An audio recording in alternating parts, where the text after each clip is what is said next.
Hello, and welcome back to a new episode of Wind Waker Unflooded, a 3D modeling fan art project where I am reimagining the Kingdom of Hyrule within the world and art style of The Legend of Zelda, the Wind Waker. Of course, you know if you played Wind Waker, you know that all the islands of the Great Sea are actually the mountaintops of Hyrule, but we never got to explore Hyrule in that game. We only get to see a small portion of it near Hyrule Castle.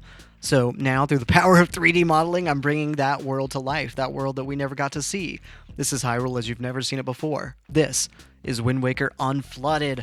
Once again, I'm so ecstatic about how many new viewers we have on the channel. I recently, the YouTube algorithm's been working hard and gave me a subscriber boost. I'm so thankful, and it's so nice to see how many people just are so passionate about this project. And so many of the comments that I got after the new views came in were just so positive, and it's been just so exciting to read y'all's comments and just see how engaged y'all are, how much this project means to you. Because, I do this project because it matters to me. And I think so many of y'all understand why this project exists. You understand the feeling of wanting to explore that world that, we saw Hyrule in other games, but in Wind Waker, the most beautiful art style that Zelda ever had, we only got to see a little bit of the world. We only got to see the tops of the mountains. We only got to see these islands. There's so much of the world that we're told was out there. It was teased before us, but we never got to explore it. And just that feeling of just wanting to see the world for yourself, wanting to just see this version of Hyrule. I know that that's just something that so many of us wanted to see.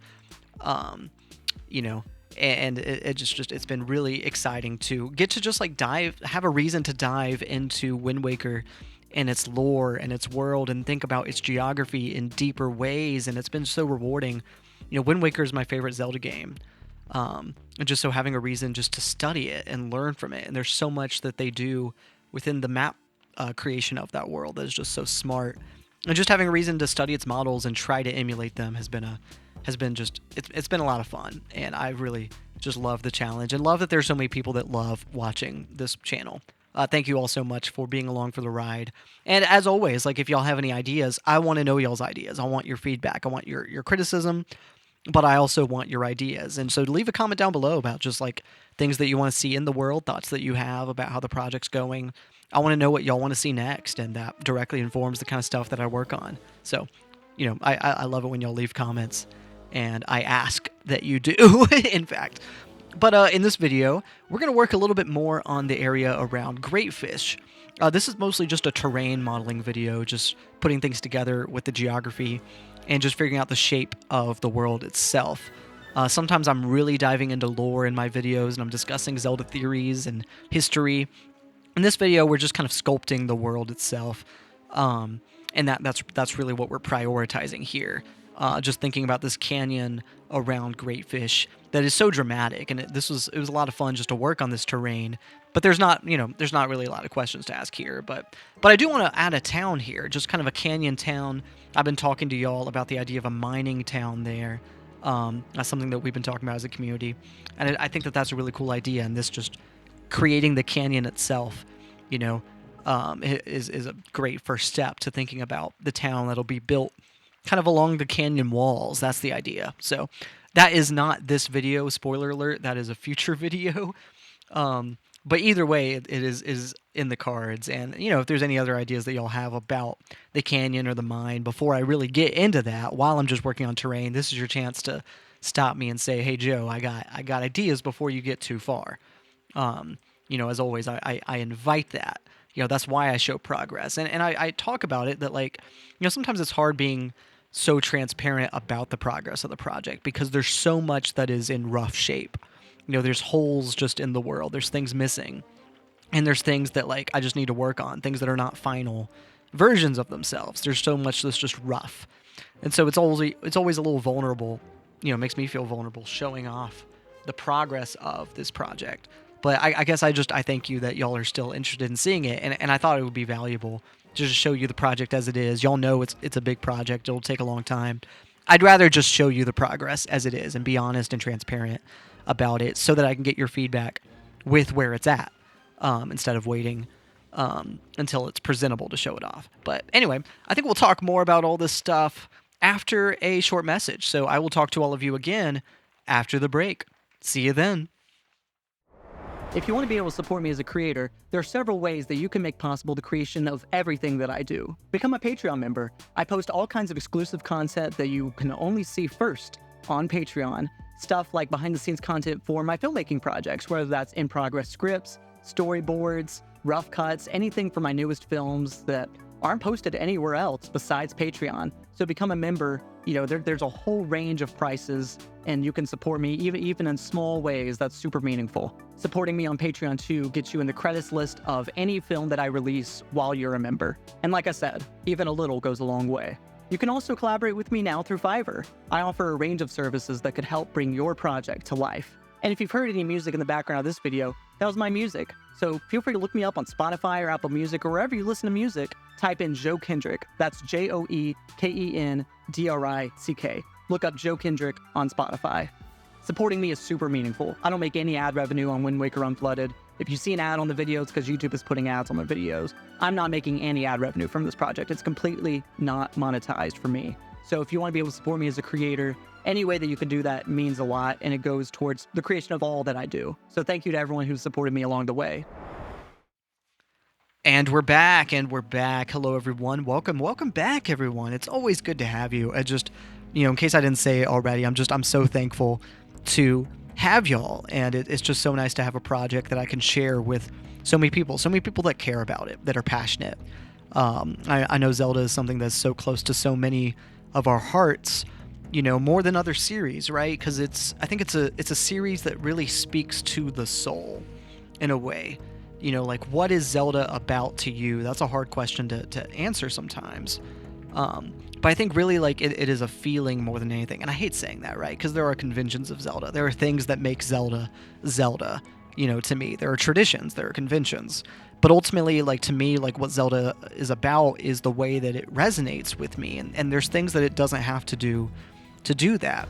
You don't have to ride a horse. It doesn't have to be this open world.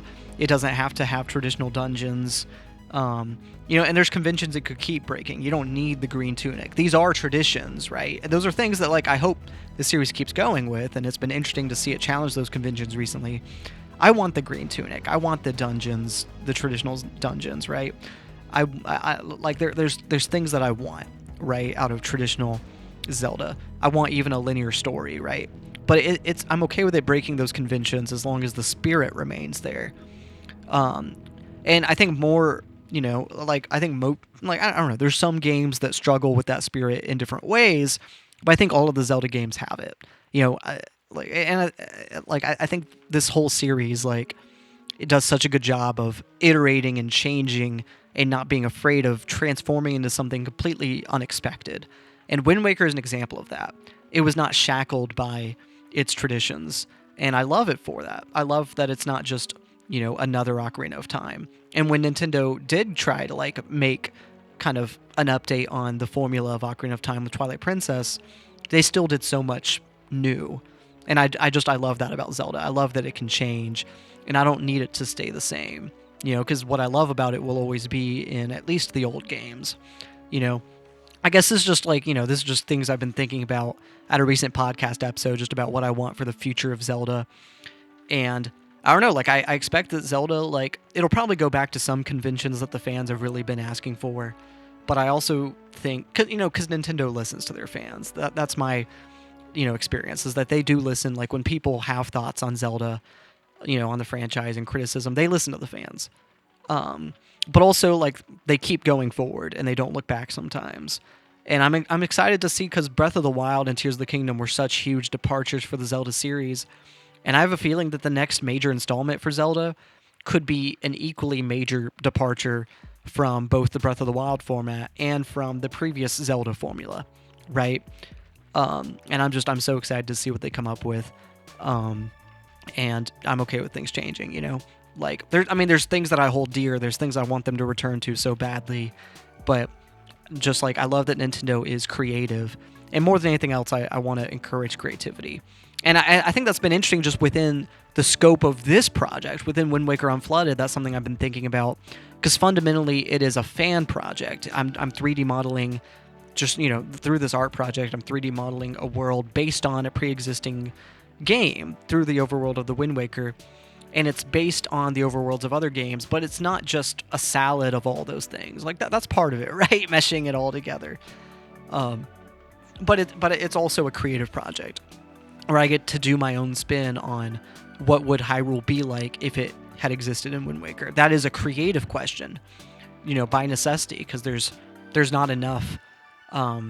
There's so much space to fill. I have to be creative with it, and I want to be. I'm so excited because I care about the story that Wind Waker's telling, and it's the relationship that it has with its old buried Hyrule. It's been really exciting to kind of delve into that and say, all right, within that framework, how can I tell my own stories? How can I add to the lore just by adding on to the map? And that's been really fun to just think about that. Like, this is a creative project ultimately. And I really enjoyed the doors that it opens. I don't feel restricted by the fact that I'm working within, the bounds of it being a Wind Waker project or within the bounds of it being Hyrule. Because Hyrule can change, right? And I know that frustrates a lot of people that have Zelda theories and want to connect games and want the geography to line up. And it's confusing how mountains could seem to shift or lakes could change position, etc. The desert could move north or south, etc. It's confusing, and it makes it really hard to have theories and line up geography. That's a whole thing. I feel that. But I guess, like, the fact is Nintendo is pretty freeform. They're pretty loose with the geography of Hyrule. And I enjoy that. I enjoy that that's not a restriction. They allow the geography to change in ways that you don't think it would be able to, But anyway, I think we're about getting to the end of the video. Y'all, thank you all so much for watching, as always. If you want to be able to support me, I've told you how you can do that. Go to my main channel, watch some of my short films. I just released a new short film last month, and I'm a filmmaker, in case y'all don't know. And if y'all are interested in more of my creative projects, head onto that channel and see the kind of stuff that I make. But without further ado, I'll let you go.